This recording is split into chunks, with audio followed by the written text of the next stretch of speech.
Welcome to another episode of Screw the Clout. My name is Steve Stanulis. We want to thank everybody for listening. We want to thank everybody out there right now for making Screw the Clout top 10 in Apple Podcasts, which is pretty amazing. So I want to thank you from the bottom of my heart. But again, it's not me just speaking and you guys listen to what I have to say. It's a lot to do with my amazing guests. And today we have yet another one. We kind of go all over the map. And we have a very interesting one because not only is she very interesting and has a great story, but she's actually a good friend of mine. She's a paramedical cosmetic tattooing artist and a permanent tattoo makeup artist.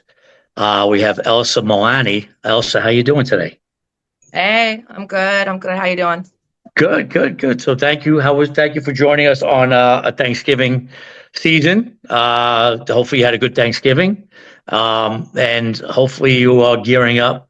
Did you spend a lot of money for Black Friday or no? No, I was in St. Martin the week before, so I spent that there. All right, well, good. That's better than me.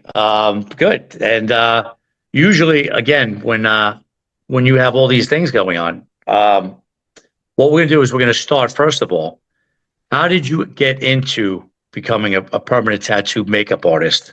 And how does that coincide with being a paramedical cosmetic tattooing artist?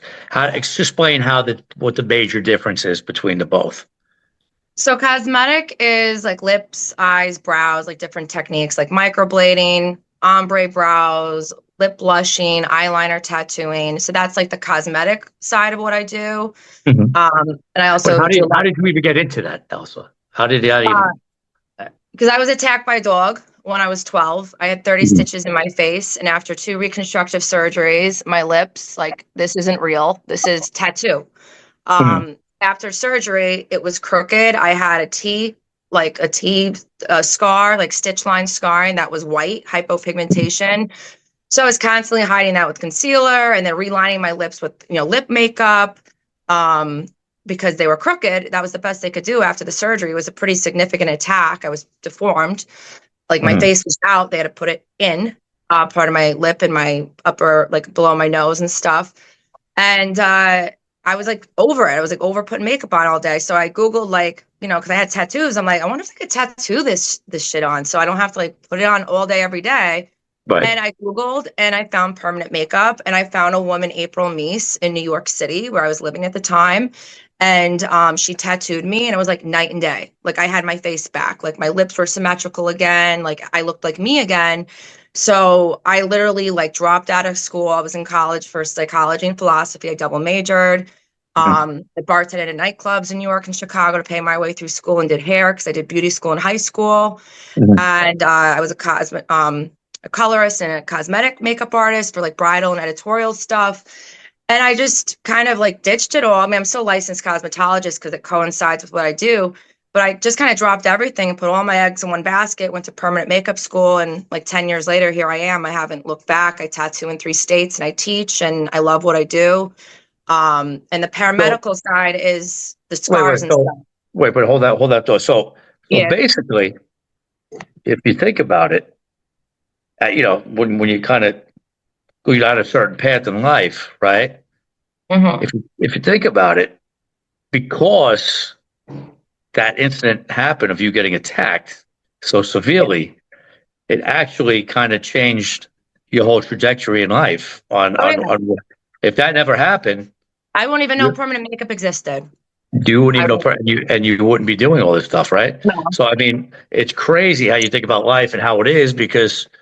First of all, obviously, you turn a negative into a positive. Obviously, because obviously, being a young girl and a pretty girl, you don't have a deformed lips and everything. But if that never happened, it was actually a blessing because you wouldn't have even looked into it, right? So, I mean, that's pretty crazy how life, and you're meant to go down certain roads. It's a pretty crazy story if you think about it. You know what I mean? Yeah. I believe in like life happens when you're busy making other plans. Like I really don't think I would be where I am today if that dog attack didn't happen, because then I never would have sought out permanent makeup. And then, I'm a scar specialist. That's like what I'm known for. So that's like paramedical tattooing, that's scar work. That became like my passion. Like it fixed me. So I kind of like in a way wanted to pay it forward and help other people fix their scars that they don't want to live with, you know, if they choose not to, that they have options. Because I only thought there was surgery and like laser and microneedling, and that was like my only options. I didn't know that scar camouflage was a thing where you tattoo the white scar flesh tone, like blend it back in with the skin. I didn't know permanent makeup was a thing. Like my whole Right. face is tattooed on, my lips, eyes, brows. Like I like to mess with people and like, how many tattoos do you have? Because I have a lot of body tattoos. I'm like, well, I have 6 on my face. And I have, you know, Right. 70 on my body, and they look at me. I'm like, yeah, my eyes, my eyebrows, my eyeliner, my lips, my beauty mark, my scars, that's all tattoo. And they never can tell my face is tattooed. And I do all my own stuff, even my own eyeliner. Like a maniac, I Really? tattoo myself in the mirror. I'm like, because I like being my own walking billboard. But yeah, like I wouldn't be where I am today without that. And I believe a lot of things in life work out that way. Something happens, and you never know how far that ripple effect is going to go. But it Yeah, no, happens. it's crazy, right? No, I mean, and again, like I said, I mean, um, when your lips got, obviously, destroyed. I don't want to say, for lack of a better word, but when I don't want to say destroyed, but when they got Pretty much uh, were. destroyed, right? So, when you went over to the paramedical side, right? What is some of the things now? Explain to me because I never know this, and it's something you'll be educating me on as well. What are the differences between what you do and what a plastic surgeon does? Because the plastic surgeon's reconstructing surgically. They're cutting out flesh. They're cutting skin. They're stitching, and they're MDs. I'm not an MD. Right, I'm right. tattooing. I'm implanting pigment. So I work with Northwestern Hospital and partner with them and some Mhm. organizations like Women Who Had Breast Cancer. They often lose their areolas after everything. So I tattoo like a 3D areola and nipple to make it look real. The scars I can camouflage in, stretch marks, scalp micropigmentation for people thinning hair. So what I do is an optical illusion with pigment. Mhm.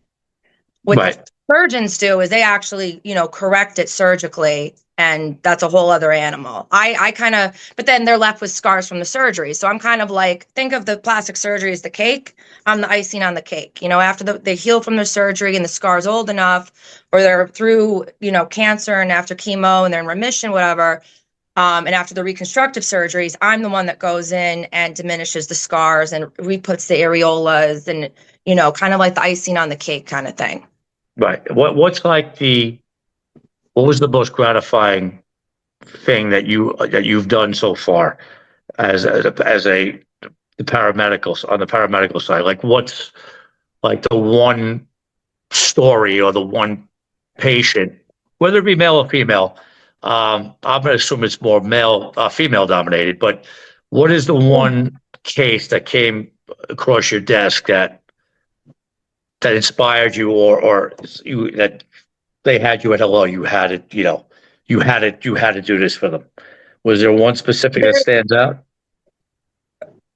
There's two that really stand out. And both of them I did pro bono.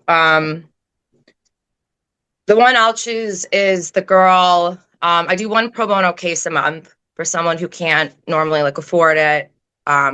Like a trauma survivor, burnt victim, cancer survivor, something like that. And This wait, girl or had I'm mental sorry. health issues. I'm So the sorry. Let me hold. first, Wait. Hold no, on one second. Let me jump in. okay. I'm sorry.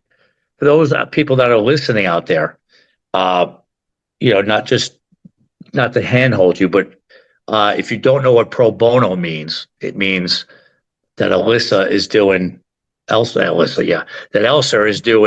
stuff once a month for free. So that's just so we specify, clarify what she says. She does one pro bono a month. She's actually doing something 1 month for free per month. So I'm sorry, I just wanted to clarify that, Elsa, because people might not know Yeah, what that is.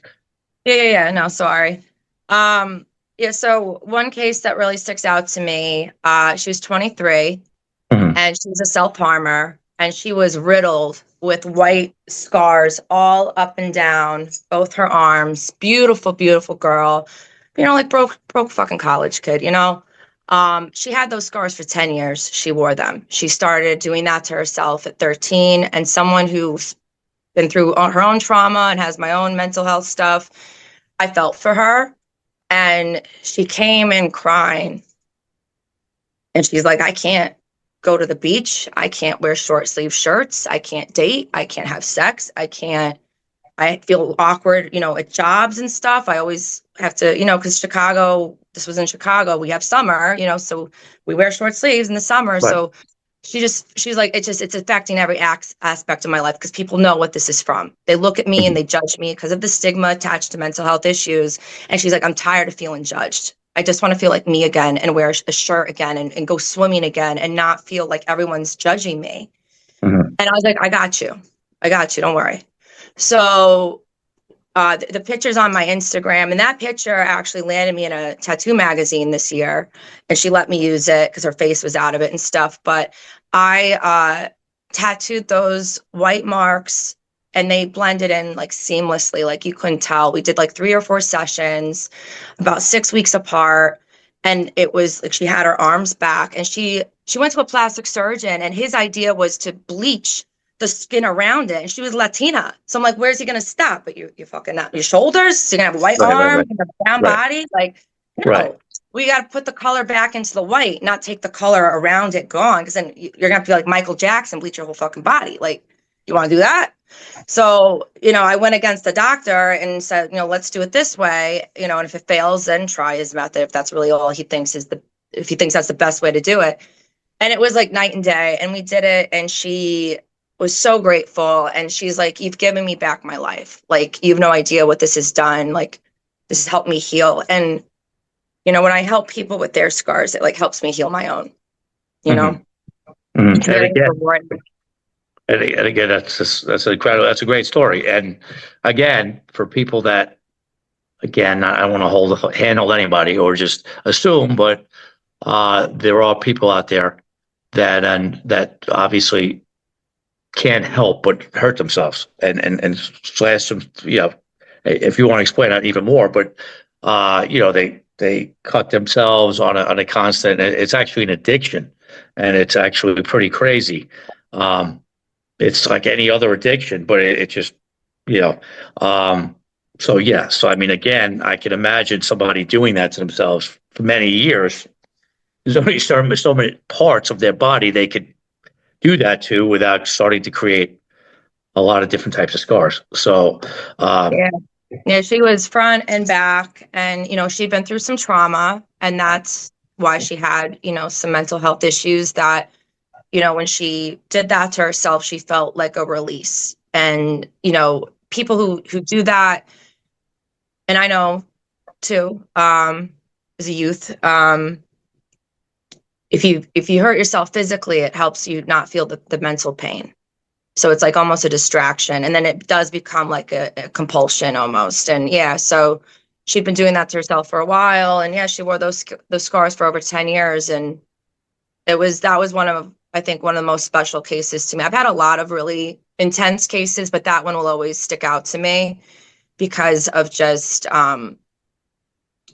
the sense of normalcy. I mean, all of them get like a sense of normalcy back, but I mean, I get clients that are burnt from surgeries to self-harmers. So they all feel, restored and more confident in a sense of normalcy after they get this done. But especially someone that's like a self-harmer where there's that judgment connected to that scar. It's not just a scar. It tells everyone I had mental health issues or I have mental health issues. So it kind of like, it's like I let her keep her business to herself again. You know what I mean? It wasn't broadcasted on her arms that she has suffered in her life. She wants to tell people, great, but they don't have to look at her and know. So she could kind of go back to living her life. So that's a case I'll never forget. She's a 23-year-old girl. I was happy I could help her. I bet you she was a pretty girl too. It's usually she's gorgeous. Probably that's right. Super sweet girl. Just in school, trying to live her life now, and just want to put that part of her life behind her. And I know what that feels like. Yeah, so I want to help her. Yeah, and again, I would think some people like think I'm crazy. I would say more than 70% of this country, and I'm going to say 70%. I'm going to stick to that. 70% of this country have mental health issues in some way. Some that don't even realize it, and some that obviously don't share, and some, but again, maybe a lot more significant than others. But I would say there's a lot, especially after COVID and the economy and all this nonsense. And I would say a lot more people than people realize have mental health issues. I think we all got evaluated. We'd all have something. We all have something. We all have And again, something. We've all I had think, trauma. yeah, I mean, and I'll tell you what, I'll even say something even crazier. I think I won't say everybody, 100% of the world has some sort of, everybody has an addiction, whether it's, again, people think of addiction like, drinking, gambling. But again, you can have a spending addiction. You can have a sexual addiction. You can have a, a cosmetic addiction. You can have, stuff that people don't really deem as addictions, but are definitely addictions. Working out, any Workaholics. workaholics. I mean, yeah, those are all addictions. And again, some of them are not recognized. Some of them are painkillers. Anything. But like I said, it's a lot more prevalent than people think. That's why it boggles my mind in today's day and age that people are so afraid to go put it out there that they have some sort of thing going on. Because I think somebody would be, ignorant and naive to think they don't have something. You know what I mean? We had some girl on recently. She's a foot. Basically, she's in this foot community where people are addicted or sexually attracted to feet. And I was like, okay, but the community out there that are addicted to feet it's like a whole crazy thing. Now, I've never looked at a girl in my life and said, wow, she's hot. I wonder what she look like. right. I wonder what her insteps look like. You know what I mean? It's just, but there's people that pay her to wear sneakers without socks. So they sweat and they have that smell. So again, I mean, it's crazy. But the reason why I'm even bringing that up is everybody's got something, 100%. So with that being said, on the permanent tattoo side, we've met that way because again, I had growing up out there, again, a lot of people know me, a lot of people that, starting to know me, whatever. As a kid, I was very into working out and I took steroids at a very young age. And I had started to develop tremendous stretch marks under my arms. And back then, when I was 16, 17, I thought it was super cool. Well, I'm like, oh, wow, look at this. I'm growing, and as time went on, when I wasn't as big anymore and I started shrinking, they started looking weird to me. And every time I took off my shirt, people would be like, oh, I see, you must have been a lot bigger at some point. But again, it wasn't, I needed areolas and my areolas were missing, but it bothered me. Mm-hmm. So I had met with mutual friend. I got introduced to Elsa and I went to see her and I showed her. I almost felt like, this is really, and again, I've gone to other people over the years and they could, they told me to do these silly things. And Elsa really, I mean, we went at it. And after like 3 or 4 sessions over like a year's time, they're gone. And I mean, tremendous job. I mean, Elsa is super talented at what she does. Again, I love her as a person and I love everybody I talk to, but I don't have people on unless they really have a tremendous talent. And Elsa, I mean, again, I wouldn't recommend anybody else other than Elsa for certain things. What percentage of patients would you say a male to female at this point? I think 30% of my clientele is male, 70% female. Because guys do the eyebrows, they want their scars and stretch marks fixed, which stretch marks are a type of scar. And then the scalp micropigmentation, men unfortunately tend to lose hair more than women, even though I do have S&P female clients. But a lot of my male clients are coming for the scalp stuff to make their hair look thinner or thicker, or create a hairline with scalp micropigmentation, or I can microneedle the scalp if they're a candidate to stimulate hair growth. They want their scars or stretch marks revised too.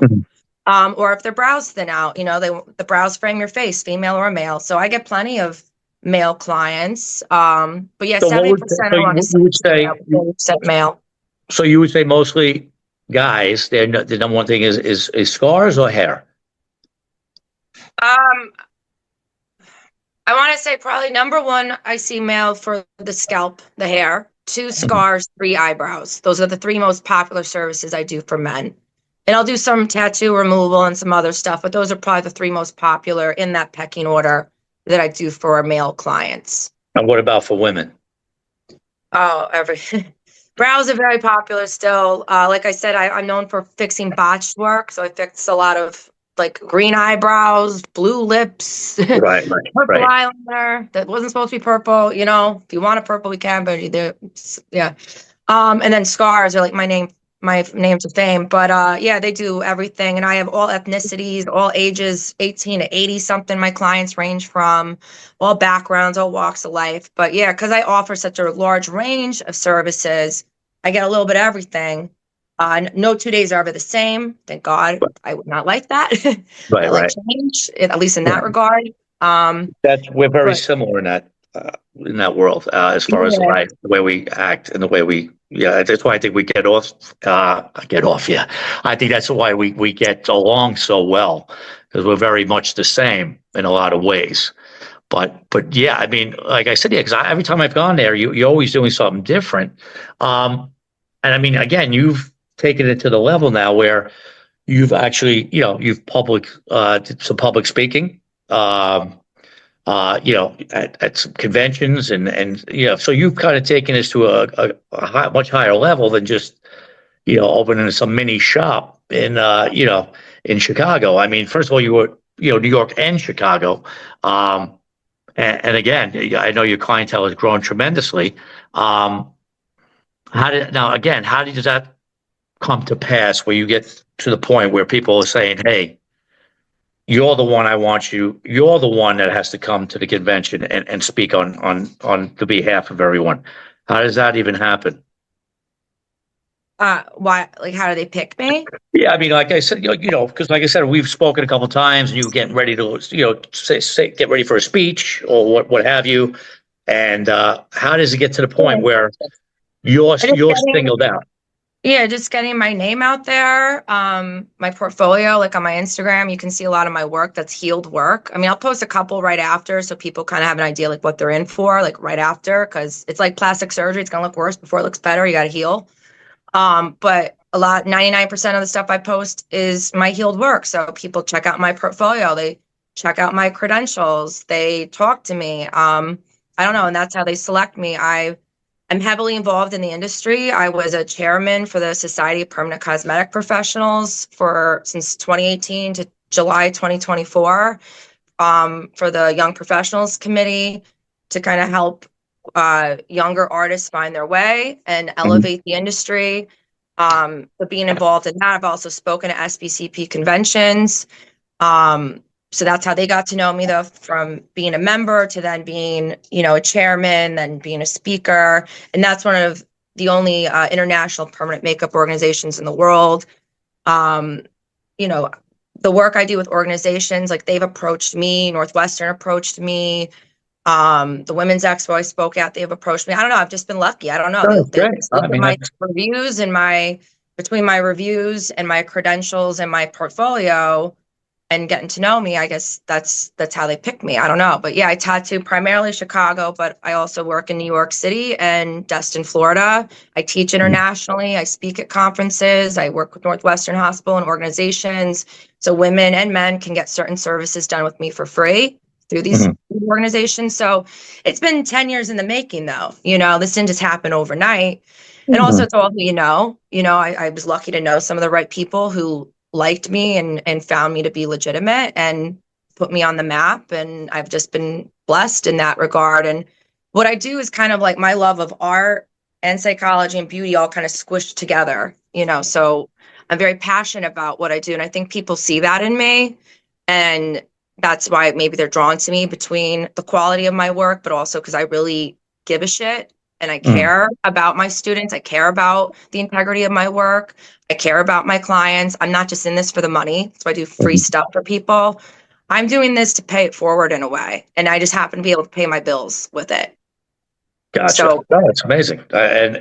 And obviously I have to ask you, because I always have to lighthearted it, but what's the most ridiculous thing? Without, I don't want to know names. I don't want to know, and obviously somebody that you've never worked with, because it was just so.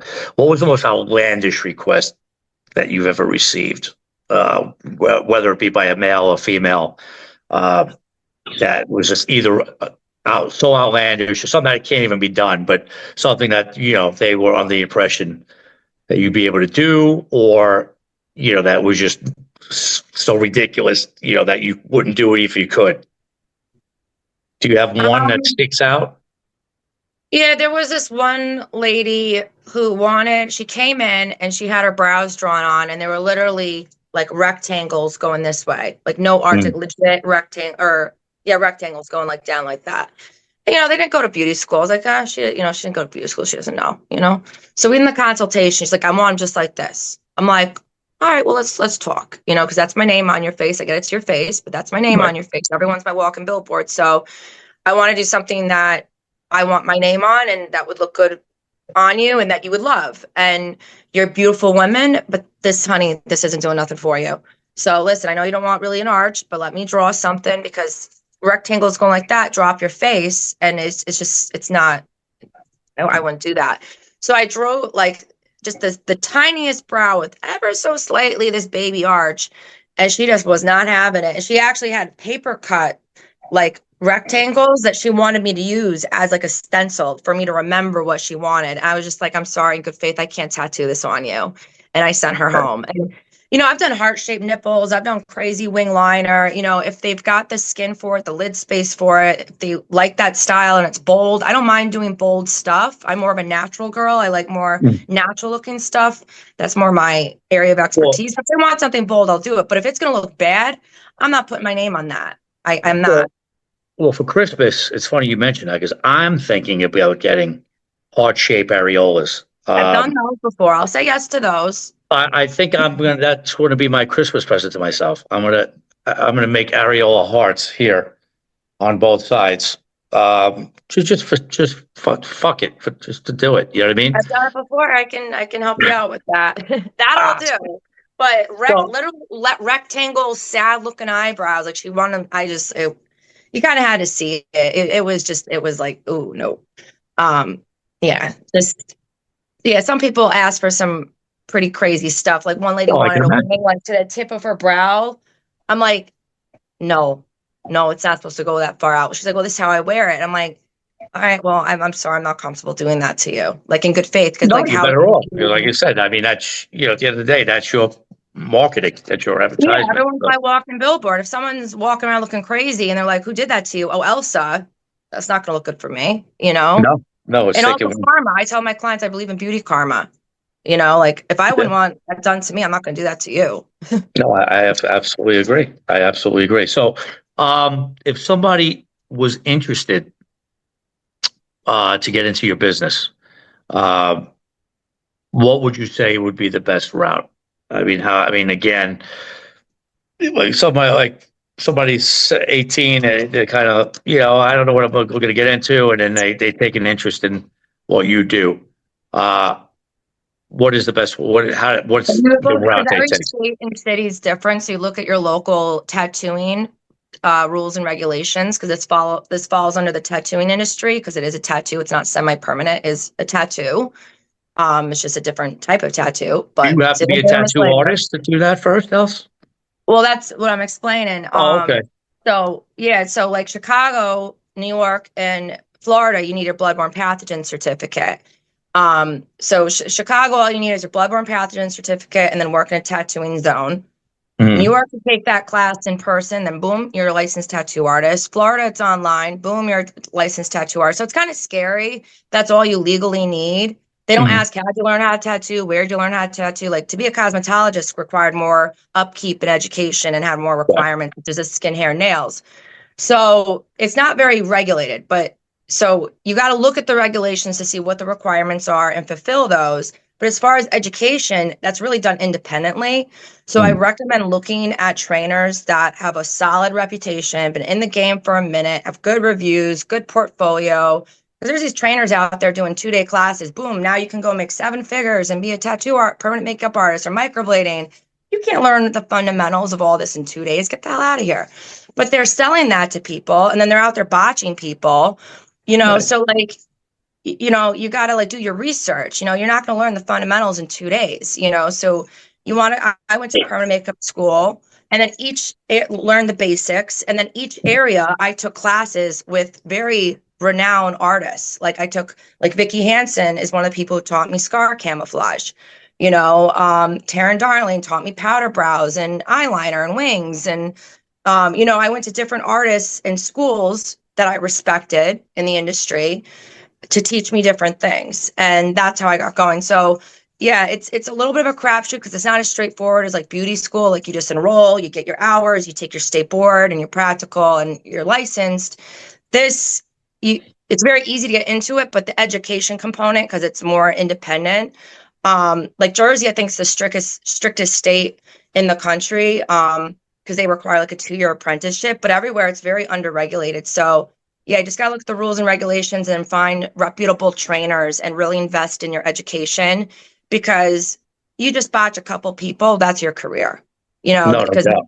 No you got doubt. to know what you're doing, and it's in the skin, not on the skin. So if you're not taught proper color theory, that's how I end up with purple eyebrows that I'm fixing from other people.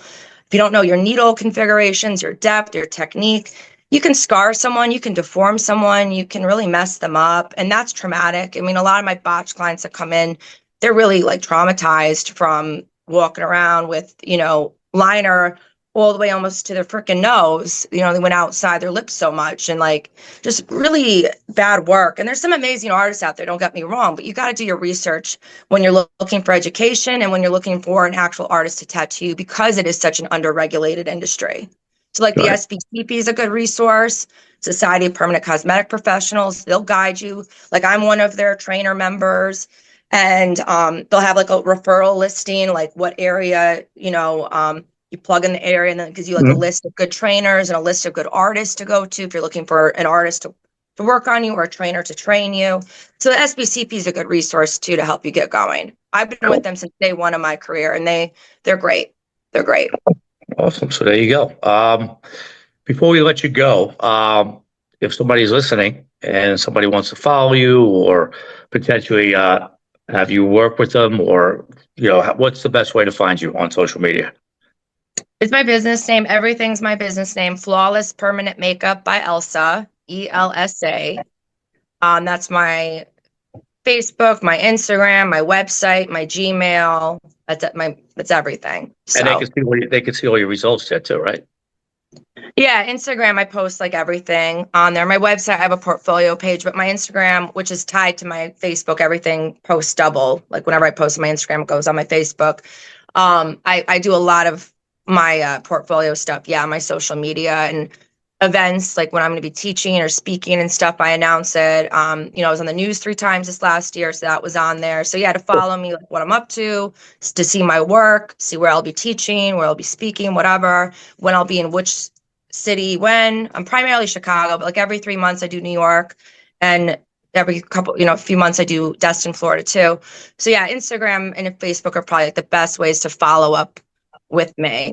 Perfect. Perfect. Well, listen, thank you so much for joining us today. Uh, I've learned a lot. Again,